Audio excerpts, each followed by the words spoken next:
The Wednesday week is sponsored by Michael Constantine Wealth Management. We bet you can't find a financial advisor closer to Hillsborough Stadium. Okay, so hello and welcome to a very special version of the Wednesday week. Not only is it special because I'm on it, because that doesn't happen much anymore, let's be honest. I go to a pub quiz on a Wednesday. Steve is here, but we're also joined by the one and only Mr. Chris McClure, which, you know, might be a name that you kind of know in the back of your head, but actually, Chris, I'm going to tell you now, this is one of my chat-up lines on Tinder or whatever, when people tell you, like, oh, tell me something about yourself. And I go, do you know what? One of my mates has got the most famous face of a generation. Now, you went for probably the most famous fag break of a generation. I want to know, has that set you up for life? It's something I will never, ever get. I think I would have to find water on Mars. And even if I found water on Mars, they'd go, that Kid Off Monkey's album found water. It's something that'll just stick with me forever. And for a few years, I grappled with it, to be honest. Like, I'd say, like, there were a period of time where it become a bit of a weight on me, if I'm honest. And because it were all anyone ever referred to. If we went to a christening or a wedding or anywhere, it'd be like, which you would, of course. Like, by the way, do you know? And it started to become like this like thing that were over my head. But since that, it's lovely, really. I'm at peace with it, and it's nuts, really. I mean, I stopped at a mate's house in Liverpool a few months ago, and kept in his spare room, and I've got in bed, and he's got like 1,000 albums you must own, or you know, these sort of books, and I'm flicking through it, and bang, it's like moments like that. Yeah, and it's up, and like some at records, it's up again. It's like 1 minute you're looking at Stevie Wonder, and then like next minute you're like, oh wow, they're putting it in that like category. And there is moments where it bends your head. But yeah, it's just something that will never ever leave me, and I've come to terms with it. It's fine, and I suppose, you know, the longer it goes on, the more proud I am that I'll be associated with that time, especially in Sheffield. It's literally one of the greatest albums of all time. Like, yeah. Don't get me wrong, I'm an Arctic Monkeys fangirl. Like, my cousin's Jamie Cook. I've not seen him in 20 odd years, but he is. Don't get me any free tickets, like, but he is. They all said that. I'm from Sheffield, of course. My cousin's an Arctic Monkey, but like, do you not find that it's just something really bloody special to be? Because it's your face, isn't it? Like, the album's the album. Like, we all know that album. We all know certain songs from it. You know, there are absolute classics that I will pass on to my children, and I will hope they will pass on to their children. But to be that face that is associated with it, that's mental, isn't it? Yeah, but it becomes that's like bigger than Owlettes. That, I'm not going to lie. You become a bit numb to it. You're like, it's just this thing that's been there. So like, because it's, how long ago is it? Like 16 years now. It's like, I have to like have sometimes when I get some perspective on it, I'm like, oh my God, that's crazy. But usually it's just like, he's on Monkey's record. And it's like, there's no emotion to it. It's like, yeah. But like, there is, I went to see him at Leeds Festival just gone. Of course, we've had pandemic, and it's been a while since they toured. And you do get them moments where like there's 100,000 in a field singing them songs off that record, and you think, oh, you've got me in your house. I'm on your shelf. We used to have me and Andy, who were original bass player. Where do you reckon you're like most random place your face is? And I was like, well, Prince Harry's definitely a fan, so I reckon I've been in Buckingham Palace. That's mental. Like, you think of that, I reckon Jay-Z's got it. Jay-Z's got to have that record. Our pictures in Jay-Z's house, and we used to do like mad. It's just mad stuff like that when you think, oh yeah, like really famous people will have it in their house. Yeah, and they'll know your face as the album, because I mean, we all did. Like, growing up, that was like, to be fair, you could have punched me at face and made a wall. I want to know who it was, but as a face on an album, like, I went to my mum and dad's the other week, and I was sorting through some old stuff, and that CD was there, and I was like, that's grief. That's mental. Like, yeah, and I've been in people's houses before. I bet in early days when I like, obviously, like you'd go to like parties or like you'd be around at someone's house and they'd have it on wall, but and then you're like, shall I say something or shall I not say something? Nah, I'll not. I'll just and like there's like a big poster on wall, but they don't know. yeah. You just go back to like for an after party and that, so you just keep it quiet and walk out. And think so they never put two and two together and go, no, that look. no, I think you'd notice me just from that image. So I think like you'd have to have someone pointing it out to you. Yeah. And there's been moments where I remember getting Tube in London and all Tube station were just that record, and I'm like getting on Tube and no one batted an eyelid, and I'm like, this is a bit surreal, isn't it? So how did it all come about then, Chris? Like, what was I've read it many a times in different magazines and whatever else, but what was the situation that you ended up being the front cover of like a cult album of a generation? We'd been friends for a few years by then. Like we became friends just before they formed the band, and I went on tour, their first 2 UK tours. I think they put me down as a guitar tech. That is the loosest term anyone could ever. I couldn't even play guitar. Couldn't even tune a string bass. They basically, I think, wanted someone on tour who were a mate who were just gonna be normal. And so it was me, band, and a guy called Tim Cleesby in a van. Like, oh, I love Tim Cleesby, and now Tim Cleesby. And yeah, it was just us six on first tour, but it was like mental, like crazy. By this point, they were way bigger than the venues they were playing. And then I got transferred to merchandise, which was sound. And then they had two more guitar techs. But then it was obvious. It was quite apparent at that point that they were going to be big, but not to what they were. But you could tell it were going to kick off. And asked me if I wanted to carry on being on tour, and I didn't. It just didn't feel right. I thought it's going to get too big. I'm going to get separated from it, and we've had us laugh. So I said no, and I wanted to. I was living in Manchester doing a degree, and so I kind of left it. And then they got in touch saying, "Look, we want some." I'm sure I'm right in saying this, that the album was going to be called "A Weekend With" originally, and it was going to be like a loose concept album of a guy's weekend out. So it started on Friday tea time, view from the afternoon. Makes sense, yeah. All the way through this night out, and to Sunday evening, where a certain romance is like reflecting on it all and where they are, and which is cool in itself. So we did some photographs for the inlay, and each photograph represented a song. And I remember meeting a guy called Andy Brown, who's still around Sheffield. I met him at 5 in the morning, and we walked down Division Street and round Sheffield, and then we got on a train to Liverpool to meet the actual design company, and they said, "Can we just take a facial front shot, portrait shot of you smoking a cigarette? Can you act like you're drunk?" And I was like, "Yeah, whatever." But there was no idea what that was used for. And then I think either Alex or Andy got in touch and said, "Look, we like that image, but it's fake, and we need it genuine. Like, can you go to Liverpool on a night out, and they'll give you some design company will give you some money." So, long story short, we went to Liverpool. Me, my cousin Tom, and my mate Matt, and we met them about 11:30 in the morning. They just gave me, I don't know how much they gave me. I reckon they gave me like, it were in hundreds how much money they gave me, and just said, "Look, don't come back with any of that money. Make sure you spend it." And you can imagine, in them days, I would bang at it and all. So we went nuts, and got back to bar in Liverpool, Corova Bar, which is sadly no longer there. And she's like, "You're not pissed enough." I'm like, "Trust me, I am." And other stuff happened, and and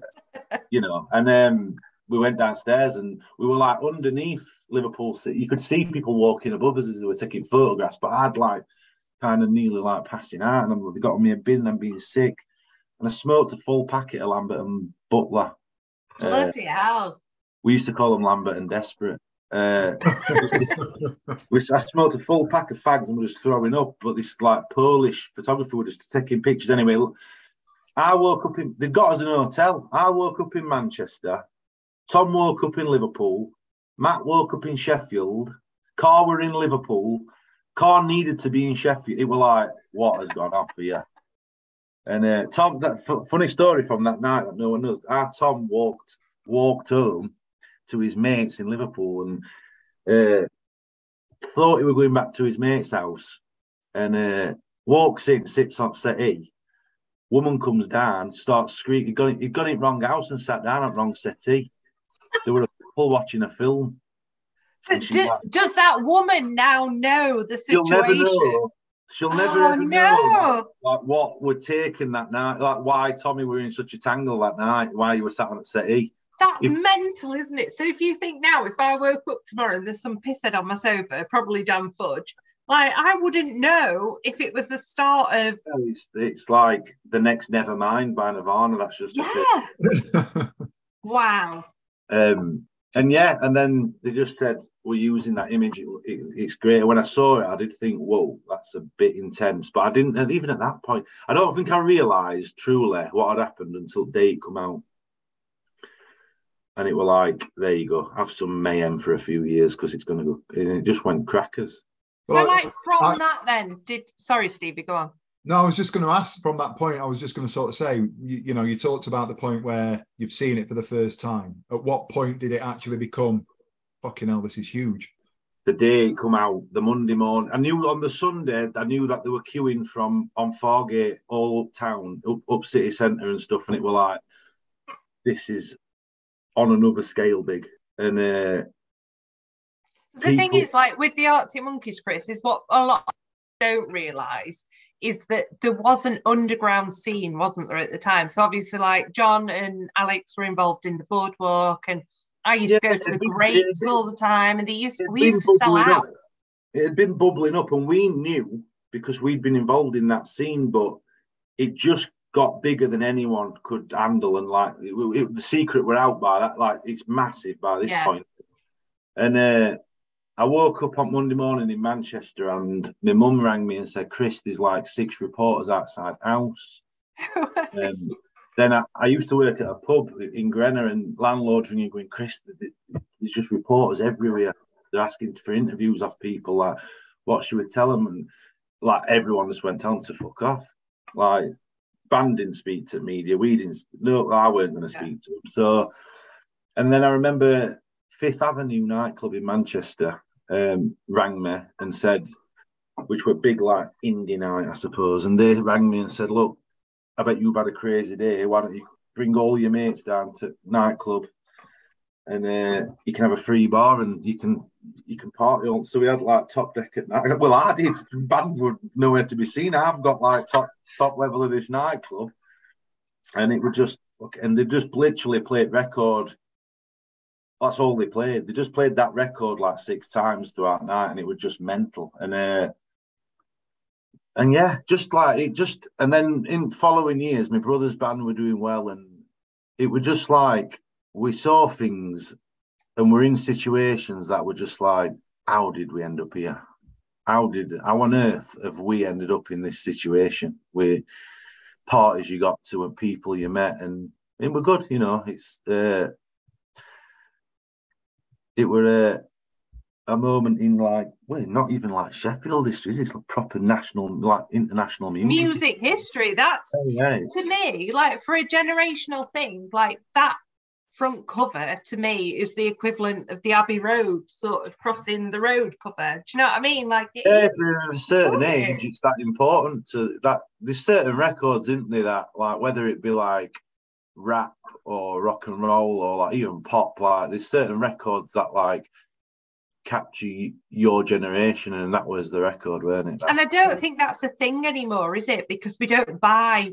I mean, records are coming back into play, aren't they? But we download on Spotify or iTunes or whatever. Yeah, I don't think it's a thing anymore that you have a physical representation. I think they were probably last artist where there were a bit of mystique to it. Like it was still word of mouth, and there were a bit of like you had to like do a bit of digging to find out what was going on. Or now it's very instant, innit? But I don't get me wrong, there's still great records and people, you know, I'm sure a young person will be like, I remember when I heard Stormzy for the first time. You know what I mean? I get it. Like, you're not supposed to get it when you're older, but it goes back to that point, though, doesn't it? It goes back to that time, because what we're talking, sort of 2006, wasn't it? Ish. Yeah. Yeah. So it's around about that time. You're still listening to, you're still accessing music through CDs. And I can remember the first time I came across it was going up to. It's a weird story. We actually jumped in a van and went up to Blackpool at darts in summer of 2006 at Magpies.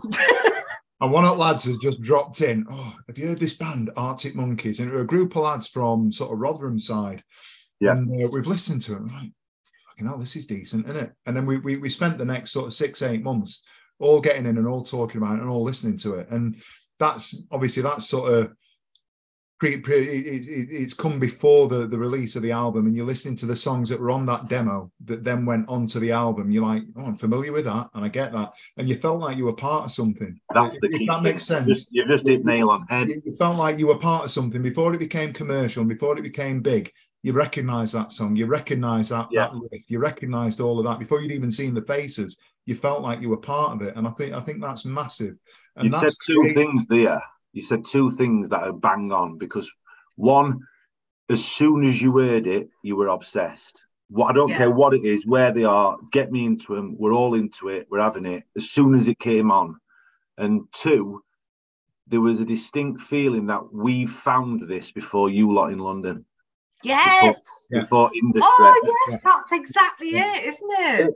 And I think there were a famous quote from editor at NME that said basically they'd killed us. Like the fans of Arctic Monkeys destroyed NME because we should have had the exclusive, but we don't seek us lot up here and well, not even up here, like on internet. We were faster than them on internet forums, word of mouth and sharing it, and that's great, isn't it? Like, I remember I went on a school trip. This sounds really, really posh, but it wasn't at all. But we went on a school trip to Spain, and I remember this kid on the coach had got that album, or he'd got a copy of Mardy Bum and something else. And I remember him playing it on the coach, and we were all like, this speaks to us. Like, this is it. And then I remember saying to my mum, like, oh, I need a lift. I've got a ticket to this gig at the Grapes on Trippett Lane and all that.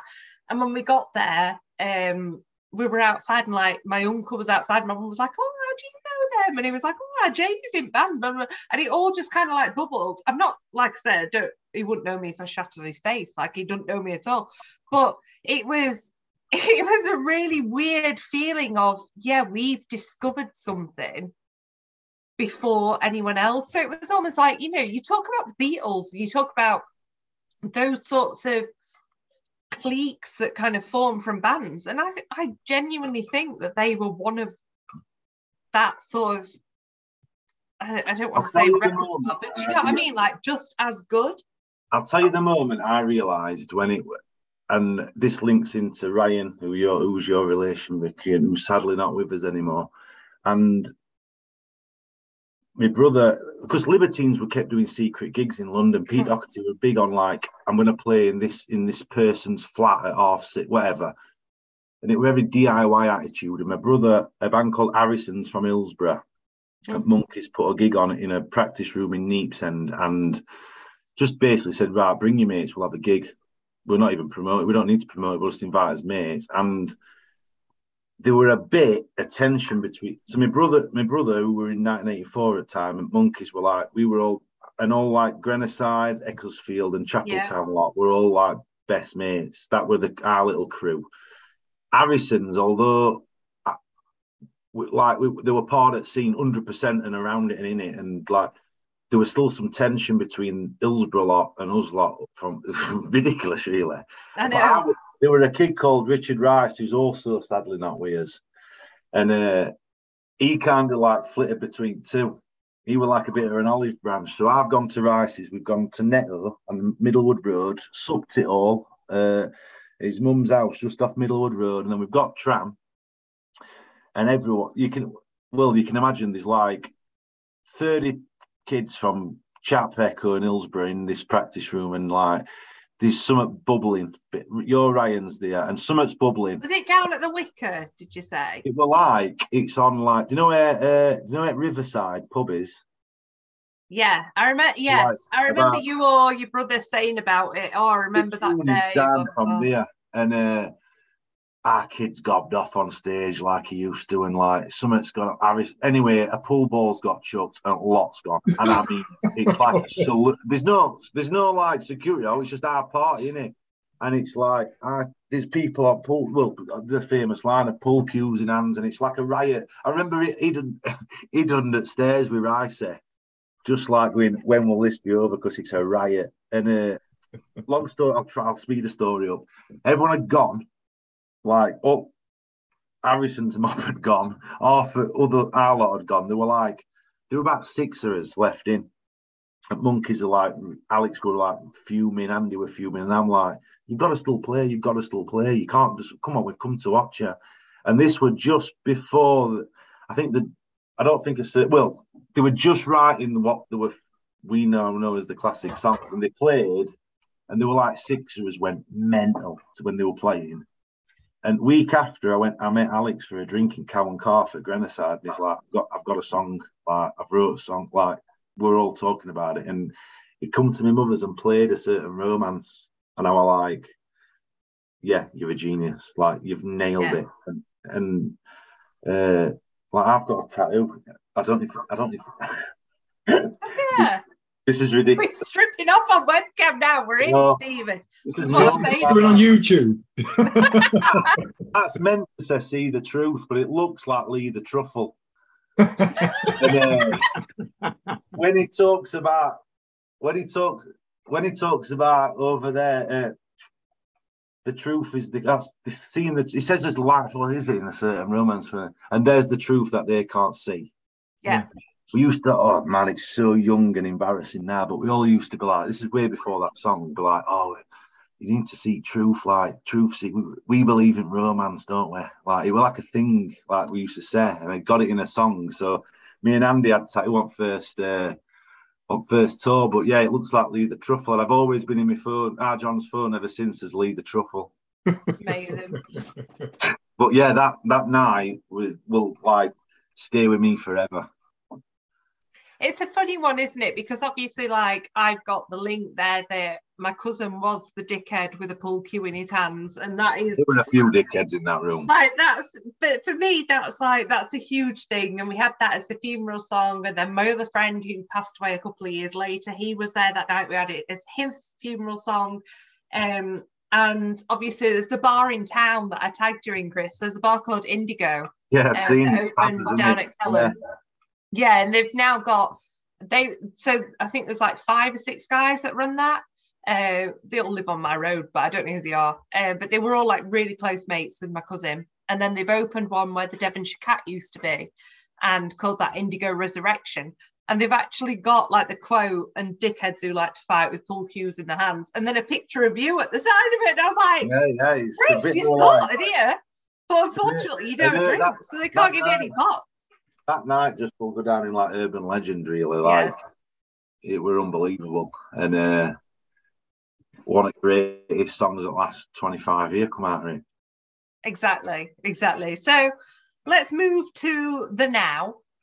The now. Lots happened in between that time and now. My favourite thing in the entire world, despite knowing you forever, Steve bloody Bracknall. I love him. I don't understand how you and him are the same person. I can't separate it. It's weird. Steve is real. And that's what throws me in that. I remember about 3 or 4 years ago now, when I was first started getting on like the dating scene again, your brother, John the Reverend, that we'll come to, tried to fix me up with Tommy. And now he's on chuffing Bracknall. I just can't get my head around it. Like, where did Steve Bracknall come from? Who is he? Why aren't you him? Like, come on, arse and elbows. I had so back. It does link to that time because me, Jamie Cook, Tom Rowley, who now plays with Monkeys, but we're in Milburn. Lewis Carnell from Milburn. we all played for Ecclesfield Red Rose football team. And Lewis and Joe Cornell's dad, Ian, were manager, and Tom Rowley's dad was assistant. And long story short, our kid had bought this lad a camera to be productive and creative, to try and get him into something. Like, he wanted to make films, and he's like, I need to go out and film something. We're on the park, and I said, here, I've got something, film this. And I just took them two guys off. I was like, one of them were a bit, I think I've maybe overemphasized this, but one of them were a bit philosophical, like, you know, play it out from back, lads, don't panic. And then Rob Rowley had come in like an absolute train and said, fuck this lot today, knock them sideways. And if one fakes, we all fake and all this. So I just took him off. And I put it out and it got a good reaction. But then a sports betting website picked up on it and sent it like viral, this like clip. And I thought, there's something in this. I tried to develop it a bit and do longer episodes, blah, blah, blah. And it ended up getting optioned. It got signed to a company to like, but I'm not ashamed to admit, I'll be honest, I were absolutely off my nut at this point. And I kind of just weren't in a position to do it because I was drinking too much, essentially. And so 3.5 years ago, I stopped drinking because it was doing me no good. And that's, it used to keep me up at night going, Bracknall, like it, I've never scratched that itch. So I picked, when I got sober, I promised myself I'd pick, like, Steve's coming back. He's back in a big way. And to be honest with you, it doesn't get mentioned often, but Matt Exton, who did that Wednesday film. Yeah, we love Matt. Yes. Yeah. He works at Channel 4 now, as he mentioned. Yeah, he's an editor at Channel 4. Well, junior editor at Channel 4 is junior editor. I mean, yes, he's only junior. Yeah, he's only a junior. He'll get there. He'll get there. He's a long-time listener. He'll get over it. I rang him and said, look, Steve's back. And he's like, fucking hell, mate, I love it. So, yeah, just like, push. It seems a bit weird because I usually do it from character, and I feel like I'm breaking fourth wall a bit. No, I know, that's what I mean. That's what I said to you. I was like, are you coming on as Chris or Steve? You know, secrets are. So I just built it, and I think obviously people just see something in that guy what they love. This, whether it's familiarity or a warmth or like a charm. It's all of it, because I can speak for having played on Sundays, and you played at levels, and you play with lads that, you know, will do bits on Saturday and still turn up on Sunday and do it, but they're always run by somebody like Steve. Do you know what I mean? It's your Sundays. It's your Sundays, and they take it so seriously. And that's there. You get up, you have your McDonald's breakfast, you're out, you do it all. It's a checklist, isn't it? You go through. Back in day, it used to be collecting green and going through, checking this, that, and the other. Yeah. Ground, checking it all, doing it all.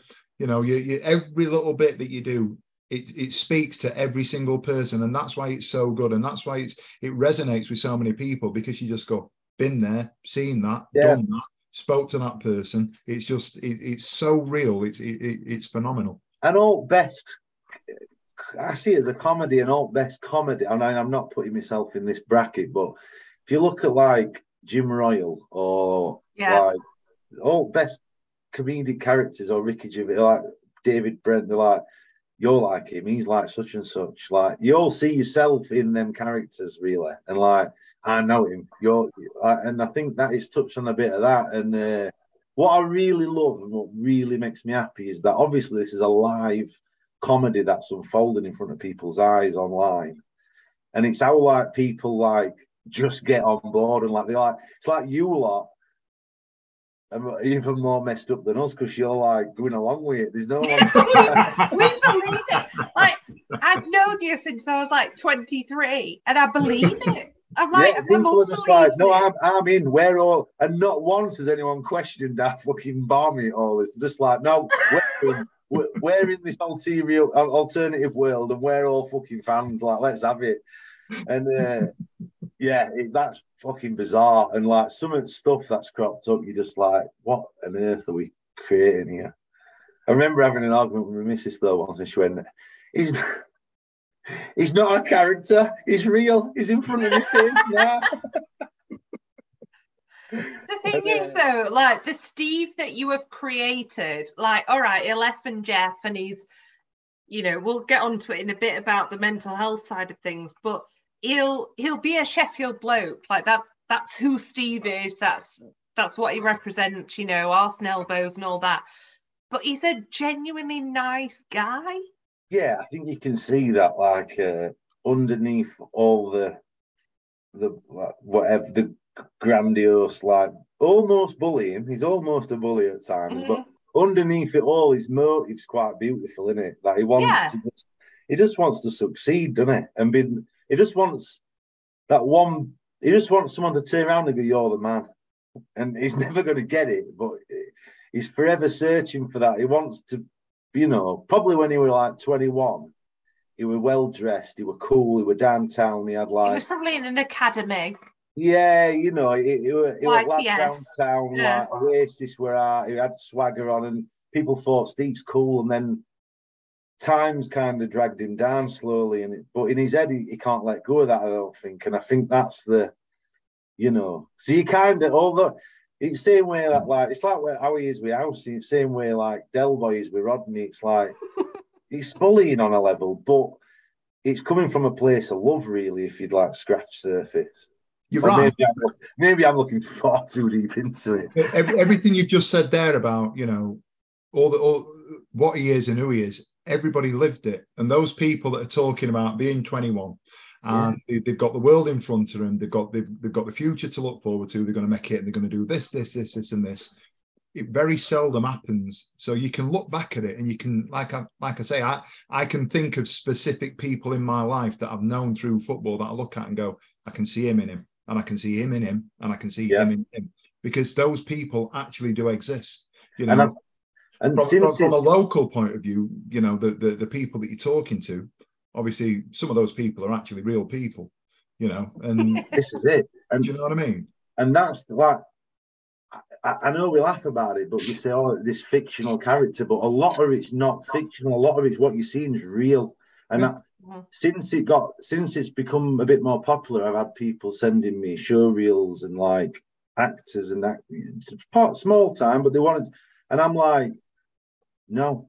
Because that's what I wanted to ask you, Chris. So I'm going to stop you right there.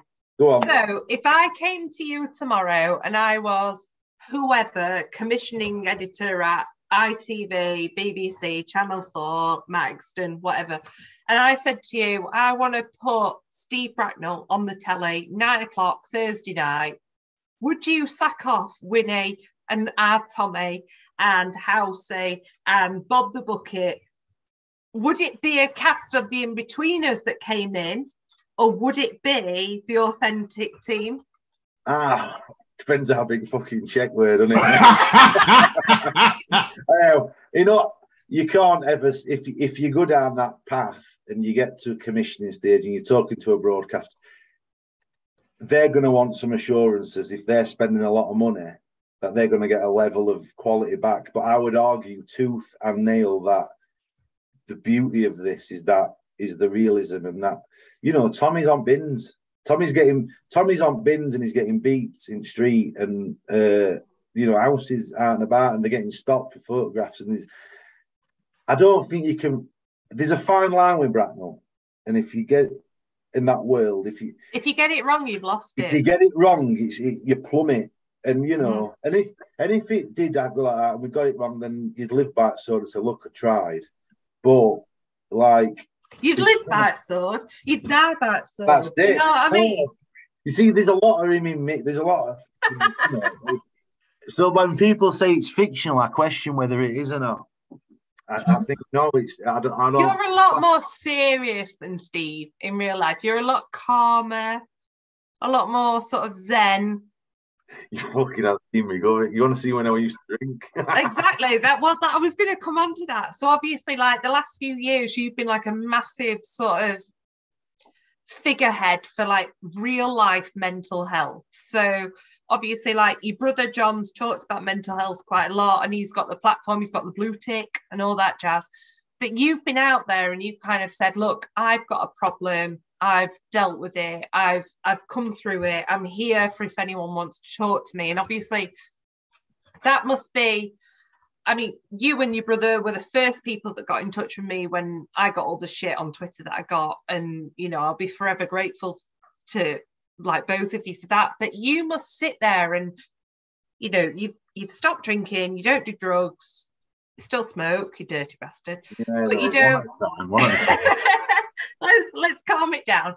But you don't, you know, you are sober, you are with it now and whatever else. So not only how much did your life change when you made that decision, but also how much does that affect when you see the abuse that your brother gets or that your friends get or whatever? Do you kind of, I guess it's two completely different scenarios. I'll break it down. So how did you decide to just go, boom, I'm sober, that's it?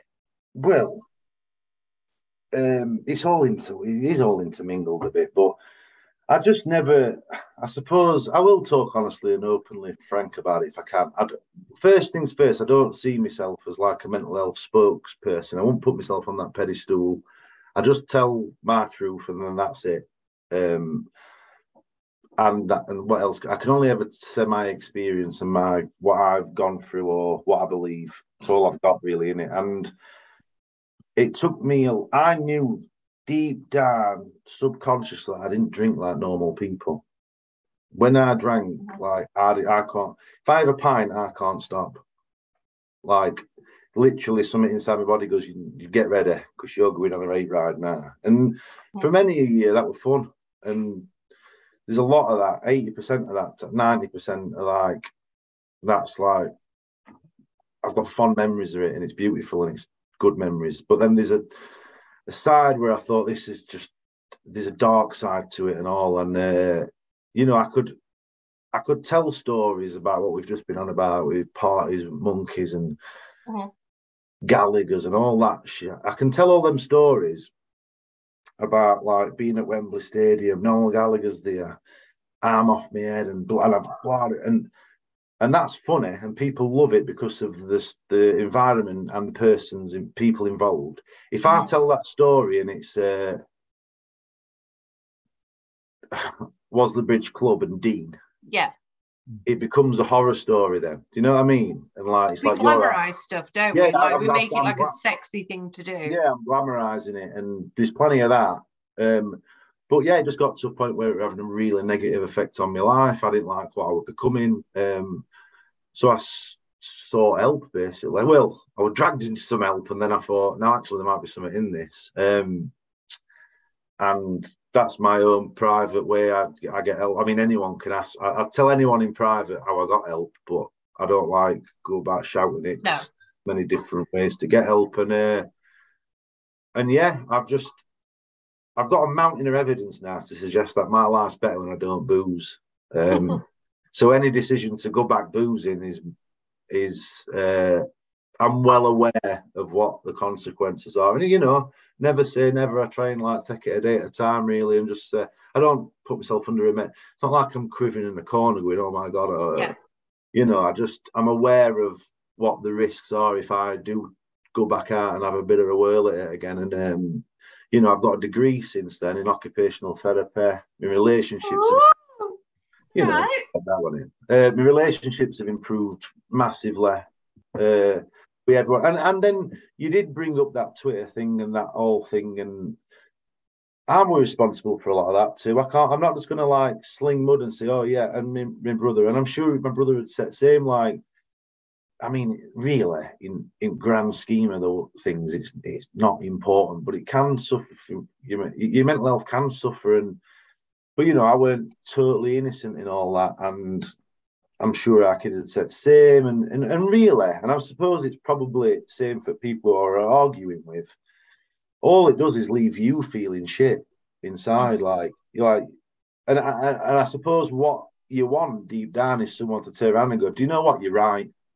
Yeah. Like you're searching for someone to go, yes, sorry, I was wrong and you're right. And I think that this is, we're at this place now as like, oh God, we're going a bit deep, haven't we? But like, you're either left or you're right, or you're this or you're that. And it's not, the world's not like that. It's like it's more complex than that. And I think, like, not boozing just give me a bit more clarity, and I'm a bit more at peace with myself. And you know what, mate? If you want, obviously, I'll always try and stick up for people or stick up for what I believe in. I've never made any secret to what I believe in, but really, like, it's not my job to try and convince you what I think anymore. And that's probably come with maturity and being a normal, functioning adult, to be honest. Like, no, I take so that. I don't get hung up on it anymore. I don't get hung up on it. You know, some people I deeply love hold quite twisted views, and that's just the way of the world. You know what I mean? And I'll tell them, they can accept it, and then we move on. It's not, you know, it's done like, it's 6 to 1, half a dozen other a lot of the time, to be honest. I think, in fairness, Chris, like, to, you know, if I didn't know you, like, I think that you've done a massive thing by talking about, you know, the situation you were in and the demons that you were facing. And there might be someone here tonight that's listening and thinking, shit, yeah, I do that. Or, you know, and if it's that one person that turns around and changes stuff, and, you know, I've talked about, I had a smear test this morning. I fucking share that every time I have one, because if I hadn't done 3 times out of the last 9, I'd have probably been dead. So I always talk about it. And I think it's one of the things, it's awful and it's embarrassing, and it's, you know, it's really interior, if you want to put it like that. But I think you're doing exactly the same. And if one person, if it's an Tommy or, you know, a Winnie or whatever, who's down the pub, who goes, you know, yeah, I need to get some, you know, maybe not stop drinking, maybe that's not the issue, maybe there's more to it than, you know, just going loads of things, you know, gambling, fucking, there's all sorts goes on, isn't there? I mean, cocaine is a massive thing at the moment that people have got major problems with. Well, you know, like, what I don't want to do is, like, bang drum all the time, because people will just be like, all right, chill out, mate. Like, I know I'm not like a killjoy. Go and crack on, like, have a laugh, like, life's for living, you know what I mean? But as long as people know every now and again that, just now and again, like, look, if you're struggling, just give us a shout, like, you don't need. Go on, Steve. I was just going to ask, where obviously the thing that's caught the most traction recently has been pretty much the most recent the release, obviously, that you put out there. It's had a lot of retweets. It's had so much love. It's probably the biggest thing that you've done. Where did that actually come from, and what sort of what led to it? Selfish reasons, really, because I want to. With this Bracknall thing, there's a complete backstory and a world that no one's ever seen. That's in my head and on paper, and, like, there's a lot going on that I simply cannot show in 2 minutes 20 online, because she's restricted to that. And Twitter feels like his natural home, really, and, like, we can do TikTok, which is 20-second sound bites. We've just gone viral on there. We, like, over 2 million views and stuff. Just getting that in, not, you know, just dropping. That's our Olivia, though, that's running that. That's our Olivia doing that. But really, I've always known that there's a deeper story here, and I thought, I've got to hit him in gut here. I've got to lure him. We've lured him in with comedy. Now we're going to hit him with, like, and I think what it's done is, one, and this is me being honest, I don't think I realised how good it was going to be. I knew the scenario, and I knew the type of conversation I wanted to occur, but I didn't realise just how real it had come across. And I think I hope, and the feedback I'm getting suggests that people have gone, oh, right, okay, there's something more going on with this guy. So that was the reason I had it, because to try and show people that this project's bigger and deeper than like a guy falling out of a tree or trying to find a ball in a bush. So yeah, that was the reason for doing it. But then the reaction wise, it's been amazing, but also quite shocking how many people's been in touch going. Were you prepared for the reaction that it got? No, bigger than you thought it was, yeah? I was laying in bed all the night, so I'm terrible for staying up at night. I come along, can you hear me? Yeah, you just froze then, but I think we've got you back now. Yeah. No, I weren't prepared for reaction, basically. Can you hear me? Yeah. No, I weren't prepared for reaction, and it were a little bit upsetting. I'm like a vampire. I stay up late at night, me, and I went downstairs and I'd got some message on the bottom lip did start going on, like, I think it like a random Thursday night, and I'm like, fucking shit, there is people out there, but you know, yeah. What can you say when like lads are texting saying I've just told my wife that I'm struggling, and it's like, you've done that because we've done that, and if that's but that wasn't. I can't sit here and go that was my aim. That was my motive, was to get people talking. It weren't really. It was for purely selfish reasons for project, but it turns out that it's had that effect. I think it's like I said. It's like, I think it's one of those things that if you keep banging on about it, and even if you piss people off about it, like I know that everyone who follows me on Facebook or Twitter or whatever hates the hashtag don't neglect your foof. But yet again, every year I'll be like, I've just had a smear test. Have you booked yours? Because I've nearly died 3 times because of mine. And the amount of people that send me a message, normally privately, but some people comment on stuff. Sorry, my rabbits are shacking in the background. But some people comment on stuff and be like, shit, I hadn't booked mine. I need to book it in. And I'm like, brilliant. That's exactly the point of this message. And so I guess with that, if you've got one person, like we talked about my cousin earlier, and obviously it's a sore subject that my cousin took his own life through suicide, and it was shit. It was absolutely shit for all of us involved. I think we all kind of saw it coming, but yet we're powerless to do anything from it. Yeah. Because I think the demons that he had anyway, you know, would have eradicated any kind of talking to friends or whatever. But I do wonder now, you know, if there's a young lad who's, you know, 20s, 30s, teens, 40s, 50s, 60s, whatever, who watches that video and thinks, actually, I'm going to message my mate Dave and say, Dave, I need to go for a pint or a coffee or just for tea or fish and chips or go fishing or whatever. Maybe that's... Jesus Christ. They're at it, them rabbits, aren't they? Rampant. It's like porn over here. What I like about that, what I like about the clip, if I'm honest, is that Steve doesn't know how to react. He doesn't know what to say to him. So, and his only answer is to say, well, why don't you come for Sunday dinner and have cauliflower cheese, you know? And it's not like, because if you keep hearing this, oh, we need to talk, it's okay to talk, blah, blah, blah, and you're like, yeah, but then what? I'm not a mental health, but there's something beautiful about Steve not having the answer to it and just patting him on leg and saying, look, come to mine for roast beef. It's beautiful. It's, you know, honestly, if that was shown on Channel 4 as an advert for, is it Calms or whatever it is that's the kind of thing at the moment, I think so many people would relate to that, even though obviously it's got a Yorkshire accent and it's like, oh, Sheffield and blokes and whatever. That kind of makes it think so many people would go, shit, yeah, that's real.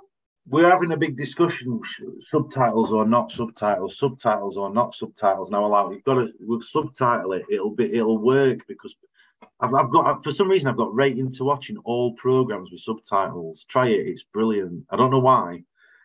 I just focus more. I've got ADHD. I can't do that. I'm like, it's one thing or other. The other thing, like, I'm fed up of things being watered down to try and please everybody. And especially when we try and film football footage. For some reason, no one's ever been able to nail football, like real football footage. Mm. And it really gets me go at that. So I will just like, right, play a match and you're going to walk around. It's literally like someone's like on Hills Park in the middle of a football game with a camera. And I'm like, why don't they do that at this level? Like, it's the simple, and it needs to be authentic, doesn't it? Because I hate it when they're like, well, it needs to appeal to all and be family friendly. It's like, no, it doesn't. What you're doing is just diluting something that's really pure. Yeah. I don't want to rant now, but it's it was fucking amazing, that reaction. It's good. Just obviously to sort of bring that element of it to a close. I think just everything that we've said about Steve tonight, it's so real. It's so, and your point there around the fact that he doesn't know how to react, and people, it's all well and good saying it's good to talk and we need to talk and it's the right thing to do. You know, in 2022, men need to be able, and we'll say it, men need to be able to reach out and say things. But I think from my personal point of view, I'm very much of the opinion that we're very good at saying this is what needs to be done, but we don't know how to do it. If that makes sense. Exactly that. It's exactly that. Well, what about when he tells me? Yeah. Because then what do I do? Because I'm not a mental health expert, mate. Like, and that's kind of what I wanted to get across. Like, he just sat with him, didn't he? Mm. And right, cauliflower cheese. Yeah. Love it. You're right. It needs to move on now to go. If they tell you that, this is what you can do. Yeah. And probably it's not going to fucking include cauliflower cheese. So, obviously, we've alluded through the night about your sort of past in getting to know certain band members. I think the most famous person that you probably, or the one that you relate to most, would be your brother. And for those first-time listeners, not those that aren't familiar, obviously John's the leader, Reverend and the Makers. How's he finding things at the minute? How's he getting on? He's all right. He's I'm very close to our kid. I always have been, and hopefully always will be. And he's all right. It's hard, isn't it? He's trying to, he's been in game now for 20 years, and which is success in itself. Like, don't use Arctic Monkeys as any sort of template for any band because they're off the scale. Like, but if you look at bands that were around at the same time as Revenant Makers, they're just not there. So, like, the fact that my brother's even exists as a musician still is success in my eyes. But yeah, he's had his latest single, got single at week on Radio 2, and he just plugs away, man. And it's a great song, isn't it? It's like it's almost like an art. I know we keep coming back to them, but like the Arctic Monkeys, like you buy one album and you could be listening to one band called like A, and then you'll buy next album, it could be B. Next album could be C, and it could be all completely different.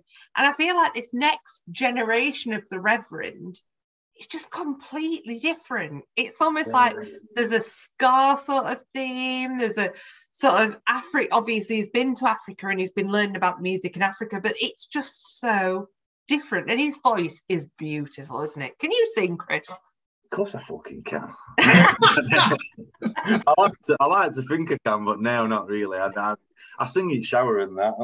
I love a sing, but I won't fucking put myself out there as a singer, no chance. But his voice is so pure on this latest single and album, whatever, and it's so different. Yeah, he'll never.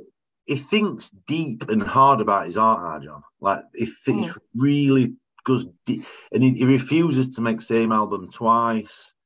And I have to respect him because when he says I'm going to do this, he goes and does it. You know what I mean? It might take him a year or so, but he'll get. In terms of like grafting as a musician, he puts the graft in, and like I said, just doing it as a career is success, really. And I think time will be kind to Revenant Makers. I think, like in the future, when they look back and they look at the body of work, they'll go, "All right, yeah, you hung in there, didn't you?" And I think looking back, they'll have a lot of respect for him as a band. And obviously, I was there. I knew it was going to happen. But the moment it happened and Steve Bracknall came on the stage at Tramlines Festival 2022, oh my God. Like, what was... So it was always going to happen like that. It's one of those things that I was shocked and then I wasn't shocked at all because I knew exactly what was going to happen. Obviously, the sound was a bit shit because of the rain and whatever else. But suddenly on stage, I said this, I'm Steve Bracknall and I'm assistant manager. I was like, oh my God, no. Surely not. Steve and our Nicky, they'd be into Revenant Makers. They were the heavyweight champion at world, didn't they? And I love it. he's not right chuffed about Monkeys playing Hillsborough Park, is he? But no, because of course that's the training pitch, isn't it? Training pitch. He's trying to write to Domino Records now, saying you can't fucking do that to me and that. But no, Hillsborough Park Revenant Makers and Steve Bracknall's like a match made in heaven, and it's got to happen, hasn't it? Amazing. Because you did the O2 Academy, didn't you? Because I had COVID for that gig, so I couldn't go. But you went on stage there and did the Steve Bracknall. There's a clip, isn't there, where Steve's in the bathroom and he's pretending to be Liam Gallagher, which everybody's done, but no one admits. And I've been looking at Stevie there.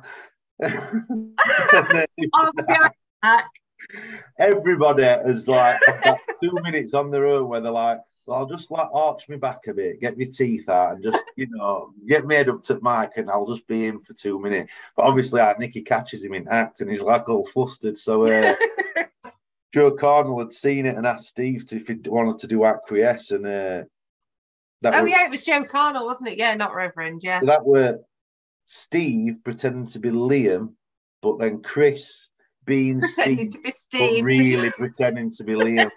And if you can follow that, you're doing well. You can work that one out. It's not fictional, this is what I mean.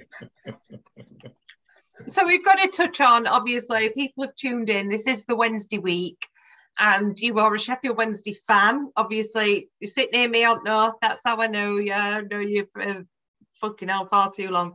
So what has your life been like as a Sheffield Wednesday fan? Like, how did you get into it? Was it your mum? Was it your dad? Was it granddad, grandma? We're on a Wednesday podcast and we haven't mentioned them for an hour. I know. They've done it this week. We're doing a special with you. It's fine. How's my life been as a Wednesday? Same as yours. Fucking terrifying and crap. No, Can you remember your first game, Chris? I remember going to reserves with my uncle Gary and our Tom. My first proper memory, like a Wednesday, was my dad. See, my dad weren't right into football. He's from Cumbria, my dad, and my mum's like bread and butter Sheffield. She was born on ABC streets opposite Barrack Tavern. Like, she's like, her side of family's like blue and white in blood. And my first memory were Sheridan scoring in final. And my cousin Mark, he had Down syndrome, bless him, and he was like my cousin, but like friend of family. So, and he was sound floor. He used to love sticking football stickers in, and I've seen my dad go crazy twice to football, and that were once when Sheridan smacked that in, and two when Man United scored 2 in last minute European Cup final. Yeah, and I remember going like, I remember that day, but my uncle were mental crazy on Everton, absolutely Everton nut, and which is basic. So I were really nearly an Everton fan, which is just a higher standard of heartbreak, really, isn't it? Yeah, at least you're the blue side of the city. You used to being a bit shit. It's so fine. I used to get sent Everton shirts, but always have a Wednesday shirt. I'm talking like 5 or 6, like 91 time here, and 92, 93. Started first ever Premier League season. First ever Premier League match that Wednesday played in were Everton away at Goodison. And my dad, we went, but we were in Everton end. Wednesday played in that yellow and black strip. And I remember going, and in my head I were like, right, I must be an Everton fan because I'm with my uncle Malcolm. And literally, like, you think I'm romanticising this, but I'm not. Everything changed when I saw Chris Waddle. Everything. Like, and I think that's nearest I've ever come to truly being in love with another man. And do you know if he's ever watched Steve Bracknall? Yeah, he's into it. I think he's banging into it. Yeah. Mental. I've been out for a drink with Waddle, and that is, which is just mental, isn't it? Like, so I come back that day and cried in Cowan Calf Beer Garden and said to my dad, I'm a Wednesday eye, and he's like, you need to ring your Uncle Malcolm. I've never been so scared. And he was just laughing. But then that whole period, that whole like period was like, I was born in, I don't know how old you guys are, but how old are you, Stevie, can I ask? Mid-40s. Right. Mid-40s. Victoria. 34. 34. So you're, yeah, well, you know what the history of your club, of course you do. And I was born into that. If I could be transported back to any time or any place, I'd be in my Auntie Christine's kitchen on a Saturday tea time with like condensation on windows, praise the grumbles on. Like, Wednesdays just beat someone at home in like 1992, and it's like Stevie's like nearly filling up here, isn't it? and it was. You'd spend that night studying Greenham. Yeah. I'd just read back. You'd read back page for like 6 hours, and remember you're looking at what minutes then how you scored in. Yeah, who scored? What score were at half time? What crowd were? What league? I just want to do it. 100%. And it was just magical. And we had these players that were like magical. And Sheffield just seemed like, well, blew off anyway, just seemed in love with that team and that time. And I probably romanticised it, and there's loads of nostalgia around it, but I was just obsessed. And it grabbed me heart. Like, I've never loved Oak like I've loved Wednesday. That's like ridiculous. And like, you know, and she breaks your heart week in, week out. Yeah. She fucks you over financially, emotionally. She'll cheat on you, like when Forestieri refused to travel that game. I remember feeling like I'd been cheated on. Like, it was disgusting when Di Canio went missing after that push. But you still, it's there, isn't it? It's just, you know, we all feel it, and I think we always, other half will always take mickey out of us saying we're massive and all that. I get it. I get why they get annoyed with us, but it's kind of true. Like the deep. If this club ever gets back to that Premier League, like the fucking lot will go off. Do you know what I mean? I know that whoever comes in, Darren Moore, whoever it is, they know that, and it's worth that risk to go. Do you know what? I'm coming in because if I do it, I've got a statue up outside the stadium. You know what I mean? And whoever does take us back up, it'll happen one day, I'm sure. Whoever does it, for me, would be the greatest Wednesday player or manager ever now. It's been that long. So I'm going to stop you there, Chris, and I want you to channel your inner Steve. And I want to think, so Saturday afternoon, we're going to sign off after this. Saturday afternoon, 3 p.m, we're playing Shrewsbury at home. If Steve Bracknall is in that dressing room, what is he going to say to that first 11? What would Steve Bracknall say? This Saturday at home to Shrewsbury? This Saturday at home to Shrewsbury. I think he'd walk in calm. He won't go in all guns blazing. Obviously, yeah. It's fucking, and he'd push a few with fucking chest. Cold in it today. It's fucking wet out there. All want to watch World Cup, don't you? Maybe, fucking bang on wall. Well, you don't watch fucking anything until you've dealt with this lot, because they're going to come and park bus, and it's up to you to find your creation. Up to you. Playing for badge. Yeah, you play. You go when you walk out today. Have a look to the left. Look at that cop. I fucking don't, because that's not Bracknell, that's me. I just fucking give me teeth. To be fair. Darren, just fucking let me have 10 minutes with you. And obviously, like, Chris, before we go, like, we had the moment last year, wasn't it, during lockdown, when we were doing Shay's triathlon and his podcast, and we'd done the interview with Steve, which Shay believes in Steve. Like, I'm not going to ruin that for him. But then we had the moment that we got Barry Bannon on. And you were buzzing. You were absolutely wetting yourself, texting me like, oh my God, any minute now. And I was like, I'm not telling you when. I'm just going to press accept. I'm 36 years old. I've been in rooms with like fucking. I've met all my heroes. I've like. You're not Barry Bannon. I could name drop big time. Barry Bannon, he inboxed me on Twitter, and I lost my fucking head. Running around the house, Barry's messaged me. I love him so much. He's like, honestly, it was so funny, Stevie. So to give you obviously context, we were doing Chase Triathlon.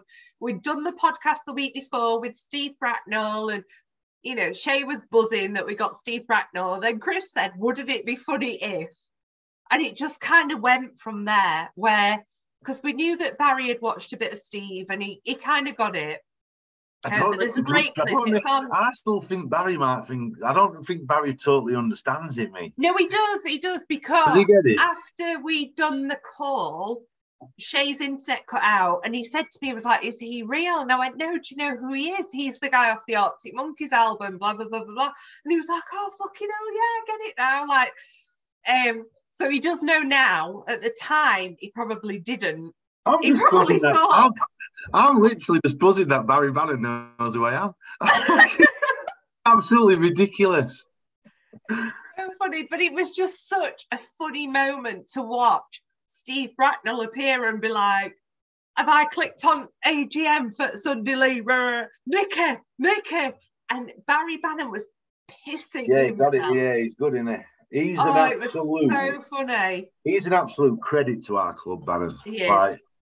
How he represents, how he condones himself on pitch and off it.